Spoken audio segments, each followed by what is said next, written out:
Okay, mayong mudto na usab kanatong tanan Luzon, Visayas, Mindanao.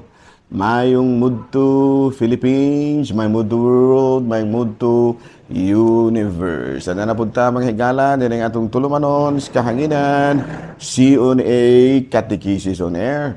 O ako lang gihapon kini inyong ubos nga alagad, Reverend Padre Edwin Academia Acab. So kumusta naman ang ato ang mga listeners sa DYWC Radio Bandilio o yung manusab ang ato ang mga followers sa atong Facebook o yung manusab sa teleradyo nato, no? Na hinaot kita nga naa kamong tanan sa kapiskay suang lawas o ubos gayud kanunay sa panalangin sa atong labaw nga makagagahom. Kumusta naman ang ako mga paisano nga bagoong nagfiesta? Naapay humba rin ha.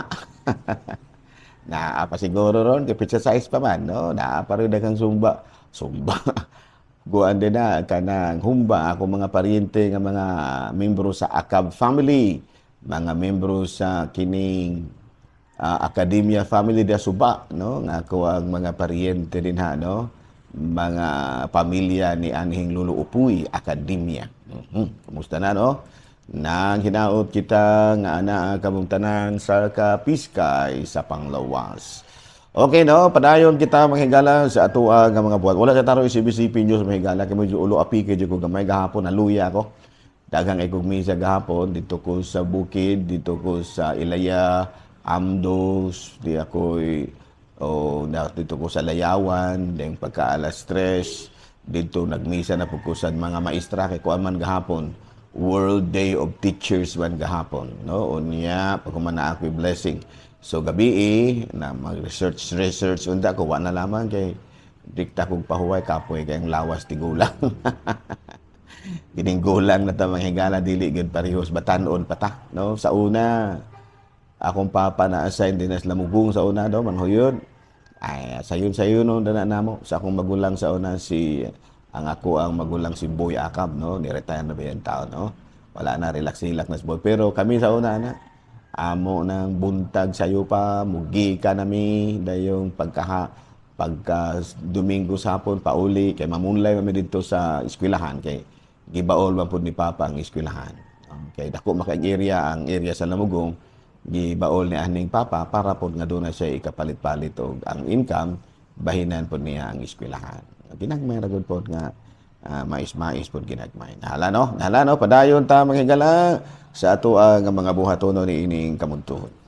Binong ari kita manghigala sa ato ang Saint of the Day, October 6. Ang atong Saint of the Day karon, baling gapuhang pangalan ni manghigala. Sa pangalan na lang more makuyawan ka.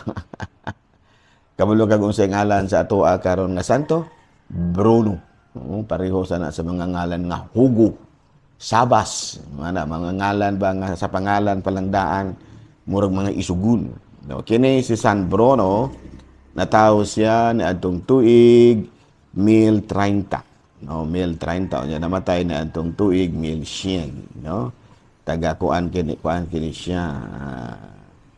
Nagkuan kini siya mahigala no, nagpuyo sa kinabuhi, solitude, no, sa ato pa kuan kini siya kanang may pagka-ermitanyo. Unya, together with his friends, they founded a monastery sa Chartreuse. C-H-A-R-T-U-E-U-S-E.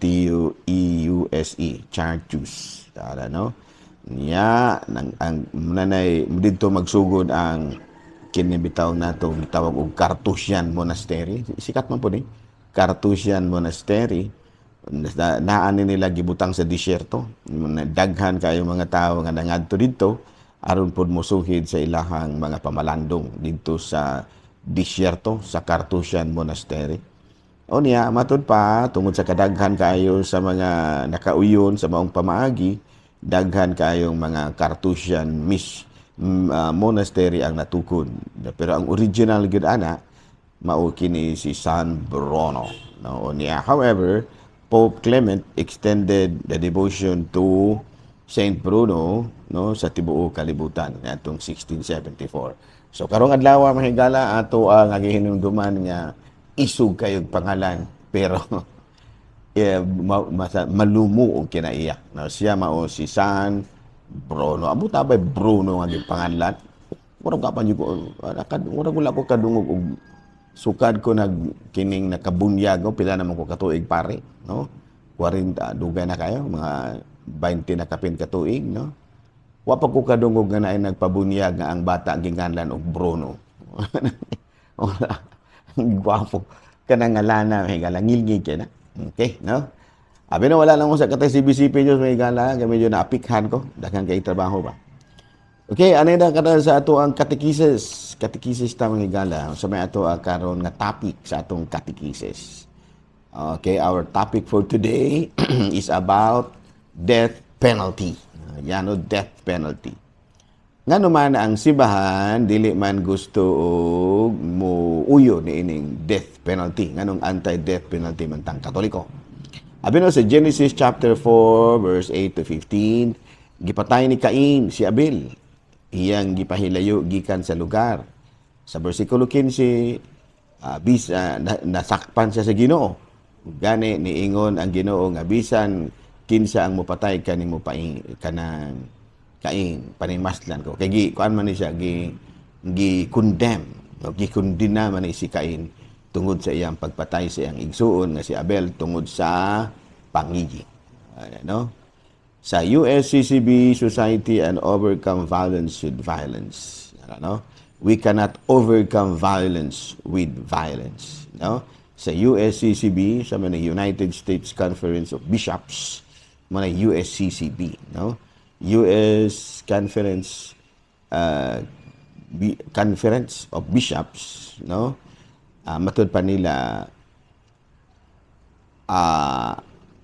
violence cannot be overcome with violence. Ako anday ng USCCB, United States Conference of Catholic Bishops, no? USCCB, United States Conference of Catholic Bishops. Sa Genesis chapter 2 verse 7 to 21 to 23, unya mikuha ang Ginoo Diyos og yuta ug nagbuhat siyang tao. Gikan niini gihuy pa niya ang bangag sa ilong sa tao ug matud pa giingnan ug gihatagan og makapabuhing gininhawa ug ang tao nakabaton sa kinabuhi. Sa encyclical ni Pope John Paul II, Gospel of Luke, matud pa niya, it's a common action to end common action to end death penalty, reject culture of life, culture of death, reject culture of death, build kanang gitawag nato culture of life. Ano sa to pa dili gyud gusto ang Ginoo ni ining mupatay gitag tawo. Doon na si Manny Pacquiao sa una, dili unta, katong Katoliko pa siya. Katoliko man siya sa una, kusog makaya na manguros. Pero karon kaya nahimo naman siyang pastor sa laing relihiyon, di na manguros. Pero sa Katoliko pa na si Manny Pacquiao, usag yun sa iyahang rason, na mingon siya nga, dili, kung siya itudlo sa Katolikong simbahan, mura po iyahon. Karon kay pastor naman siya, maingon na siya nga, okay ra siya og death penalty, kaya ang Ginoo magani ko no mapatay. Natural, ang Ginoo, pwedeng mo patay kasi may naghatag o kinabuhi. Pero kita, naghatag ba tayo kinabuhi? Senator Manny, nganong sundon man nimo ang Ginoo nga mopatay siya, nga ang Ginoo mo may naghatag sa kinabuhi. Ikaw ba di ay man ang naghatag og kinabuhi nga muuyon man ka nga mopatay ta? Ayan. Kaya mo man iyang argumento, kaya nakabasa man lagi ko sa Biblia nga, bisan man gani ang Ginoo, musugo mang papatay. Way, kasong Ginoo, musugo papatay. Kaya nga, Ginoo man siya. Pero kita mga ordinaryong mga anak sa Dios, dili kita mo patay kay nganuman. Wala man ta makahatag og kinabuhi Ginoo raman. Okay, klaro? Okay, another question.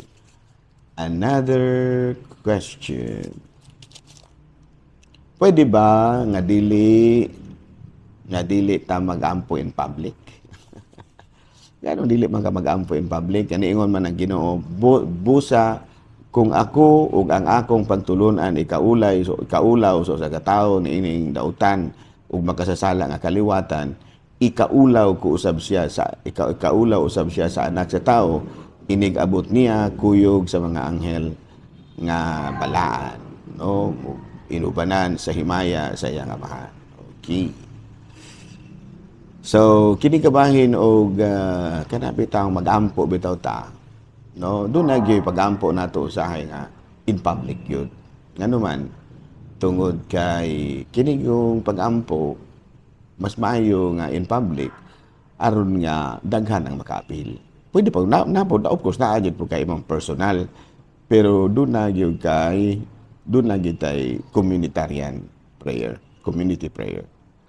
O, no, sa Pennsylvania Catholic Conference nagkanayon kinikabahin bitaw sa kuan, kinikabahin bitaw sa kinibang ngalan na pagampo nagtudlo gyud nga sa atong katolikong simbahan doon na gitay usahay community prayer. Okay, klaro? Last na lang ba last. Unsa may what is the purpose of kanang pastoral council? Sa Canon Law 519, the Parish Pastoral Council is a consultative body to the parish priest. Sa ato pa ang kining PPC konsultahonon na siya sa pari. Dili ingon nga ang pari may mag-alagad niya. Sila mo'y mag-alagad sa kura paroko. Ato na balikan og mga adlaw ng maong topic ha. Unsa man ang function sa Pastoral Council. So the purpose of the Pastoral Council is a consultative body to the parish priest. Salamat og mayong mudto, Pilipinas!